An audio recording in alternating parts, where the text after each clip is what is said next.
I'm delighted to be with you here again. It's Mensah Oteh, and I'm excited. I'm particularly excited because I'm about to share with you something that made a huge contribution to the life I have right now. I'm in a place in life now whereby I consider myself to be free. I'm free in my mind, I'm free in my thoughts, I'm free emotionally, mentally, spiritually, and materially. Physically, I'm free. Now, I know you're probably thinking, what's the big deal about freedom? I'm also free, so what's the big deal? Now, hear me out. Now, I come from very humble beginnings, but also I come from very, very modest means. And over the last number of years, I've had the opportunity to study people. I've traveled all around the world. And one of the things I found from traveling all around the world is that even when you travel to countries where people are meant to be free, I found, especially coming from a developing country, I found that in most developed countries, in the first-rate countries, that most people are still living under economic slavery and occupational slavery. They profess to be free, but when they take their holidays, when people work, when they wake up in the morning, when they go to bed, when they spend time with their family and loved ones, when they get to see their doctors, majority of most people's lives are controlled by other people. Part of that is simply because of what we call a job. And I want to share something with you that I think will stretch your thinking. And I like what one great author said. He said, "A mind expanded to a new area of understanding never goes back to where it used to be." So stay tuned and stay with me, because I think in the next few minutes, some of the ideas I share with you could be worth the time you've invested. Now, why do we live in a free country, profess freedom, but we still live like we're still in chains? We still live in fear. We still live with doubts, uncertainty. We're not free. Why? Well, the reason is simply because one of the most important decisions we make in life is the decision about who we want to become. And that starts at a very young age. At a young age, a child decides, well, I want to become a doctor, I want to become a lawyer, I want to become an accountant, I want to become a secretary. And the choices and decisions we make decide our destinies. And for so many years, we were taught that the concept of life was you go to school, you get trained, and then you get a job. And when you have a job, you have security. And that is the word that has kept people in economic and occupational slavery. The word security. You see, there is no security in a job.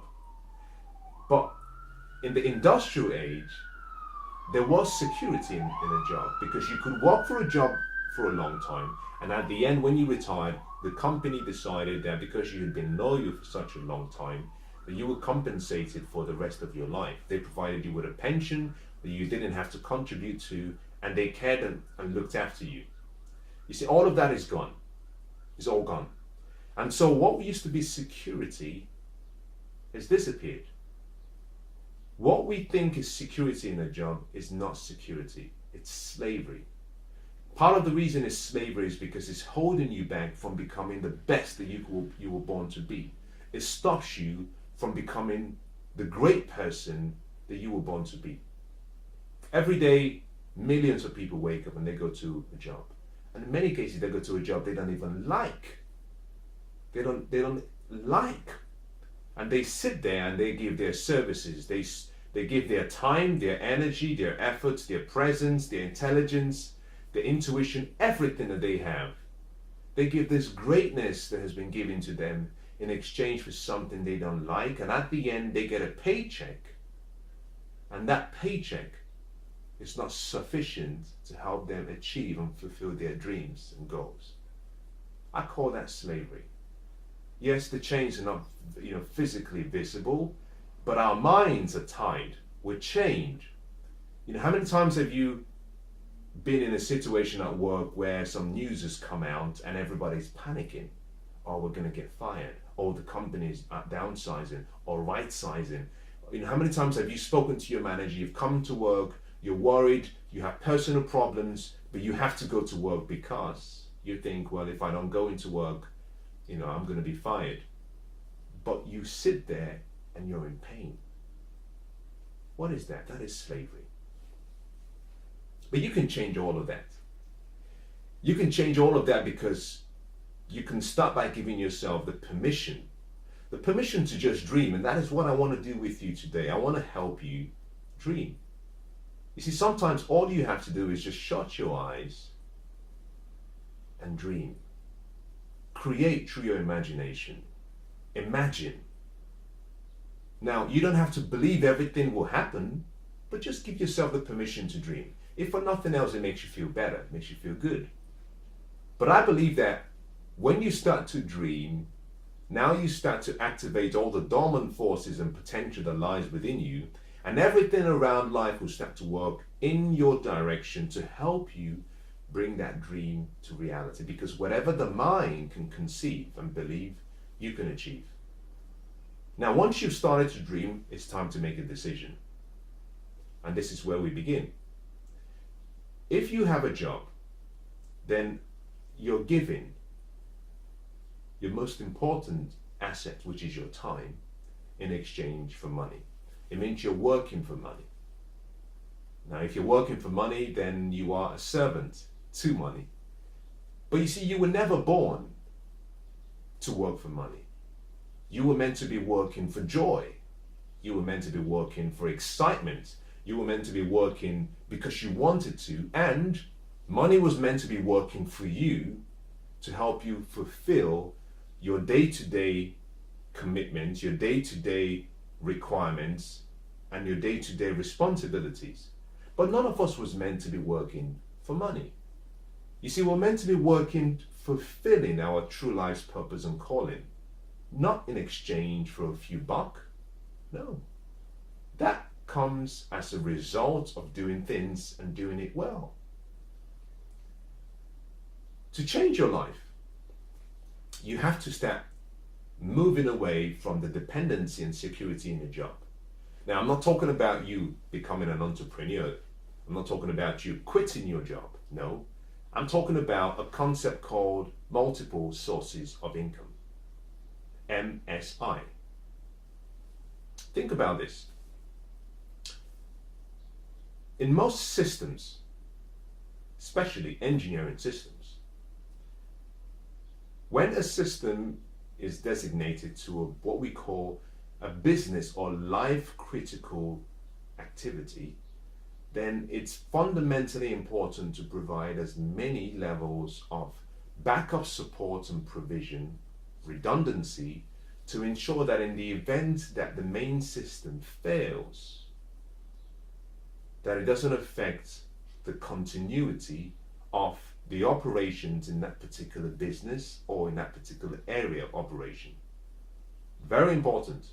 So, to make it very practical, if you were to walk into perhaps a very important bank, what you'll find is that there are some systems that support the most important and crucial activities that take place in that bank. For example, if there's a power failure, some of the systems will still function. They might have batteries, they might have maybe another electrical device that is supporting the provision of power for a duration of time to allow for the main source of power to be fixed. If you go into a business organization, you also have maybe a president of a company, but you have a vice president, someone who can step in immediately if something happens and the president is no longer there to perform his duties.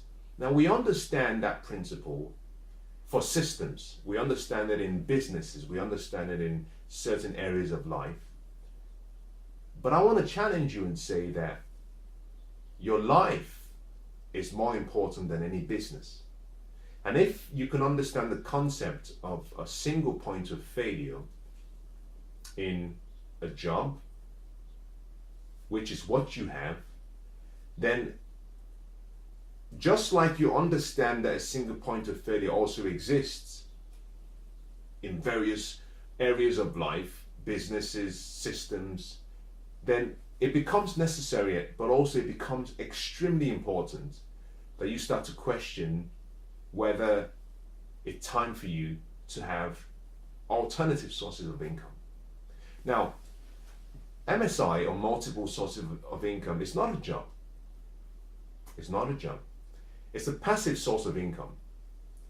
You have your job, which is an active source of income. You have to work to get paid. Your passive source of income is one whereby money that you set aside begins to work for you to create more income. And that's the best place to be. This is whereby you have alternative sources of income flowing to you without necessitating the exchange of your time. You know, when you're sleeping, your money is coming to you. Money is being produced. When you're, out spending time with loved ones, the money is being produced. Multiple sources of income is really the secret. Now, I use the word secret, but it's really no secret. But I use that word to emphasize how unknown the concept is. But it's really the reason why most people remain poor, but also some people get very wealthy. You see, the poor do not understand the importance of having multiple sources of income. And the rich are very familiar with that concept. And so they spend all of their time trying to create more wealth. Now, there are three ways of making money. Three ways of making money. The first we've talked about. You exchange your time, you exchange your energy, you exchange your presence, your effort, your wisdom for money. This simply means that you work for money. You exchange time to get paid, and in exchange of your time, you have to create value and you have to solve problems. The second level is where you choose to have money work for you. So part of the money you've earned from working for money, you take that, you invest it. The investment of your money starts to create and produce some money, and that produces an income for you. That's the second way of producing money. The third is what I'm sharing with you today, which is the multiple sources of income. And that happens in a number of ways. Number one, you can use leverage. Leverage means you simply get people to work for you to create money on your behalf. You use people's wisdom, people's experiences, people's time, people's money. But this is where you start to diversify your income streams.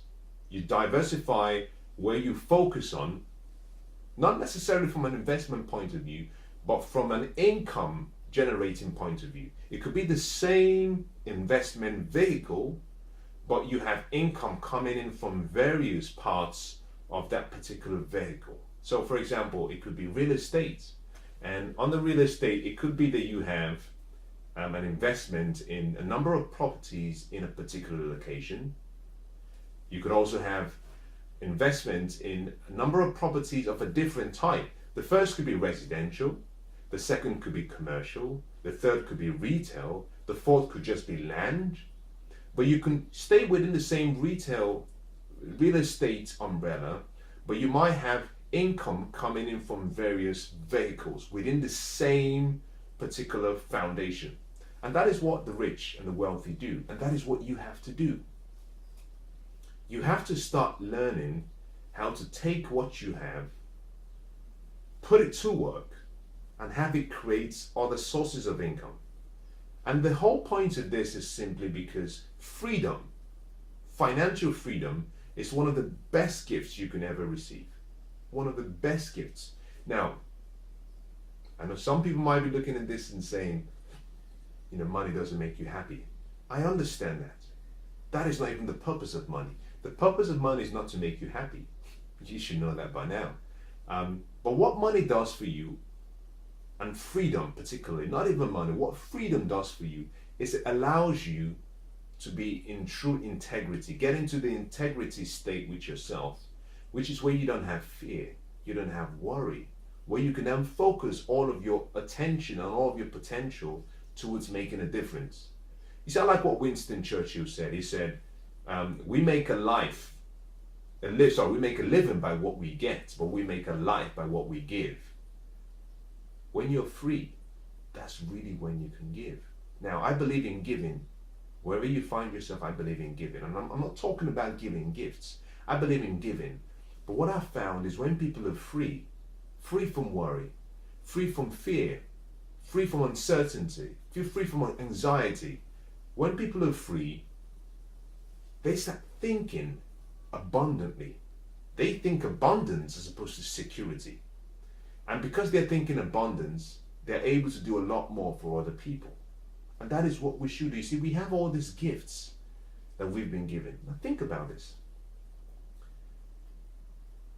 Did you know that about 85%, between 80 and 85% of people at the end of their lives look back and say that they were very disappointed with their life's work? Now I heard that once and I felt really sad. I felt sad that someone could live almost 80 years and say for 85% of it, their working life or their lifetime, that they were unhappy. Now, the more I studied this and I started to ask questions, I found that the main reason why people were unhappy was because they said that they wished they had the courage to have lived the life that they knew they were born to live.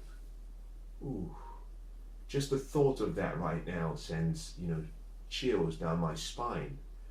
That because in that statement is the feeling, the sound of regret.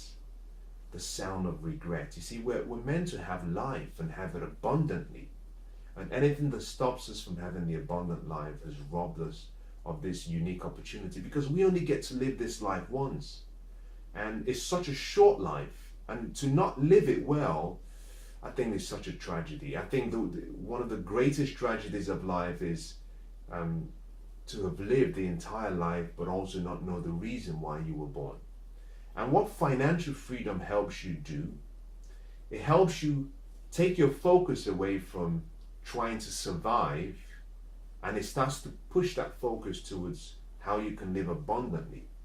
Because you see, believe it or not, if you were to look at all of the goals you have, all of your goals, all of your dreams, what you'll find is that about 80% of your goals will be connected to money in some way. So money is important. And if you can just take away the focus we put towards money, that means we're free. With this burden we have, now we can start to channel ourselves, and we start to ask ourselves the question, what do I want to do? How would I want to live my life? What can I do for other people? And that is when we start to live on purpose. We start to live our true passion. So multiple sources of income is important because it helps you start taking steps towards financial freedom. And maybe your goal may not be to become rich. Maybe your goal may not be to become wealthy. But what about moving in the direction of your purpose? What about getting yourself to a place whereby you're financially free, and now you can spend your life doing what you want to do rather than expecting that there will be some stroke of luck from a job, there'll be some stroke of luck of happiness that will come from maybe taking time off from work. When you're free, you're free. I'll say that again. When you're free, you're free. So I want you to make a decision today that from today you will start to explore options of multiple sources of income. And that starts by deciding to invest in yourself. Number one. Number two, choosing an investment strategy or vehicle to help create money for you or an income for you. And number three, it starts by deciding that you will find people who have succeeded in an area that perhaps you have an interest in and study what they've done, model their habits, their decisions, their lifestyle, because that is the shortest and the fastest way to get the same level of success. If you do that, then I believe you'll find good success.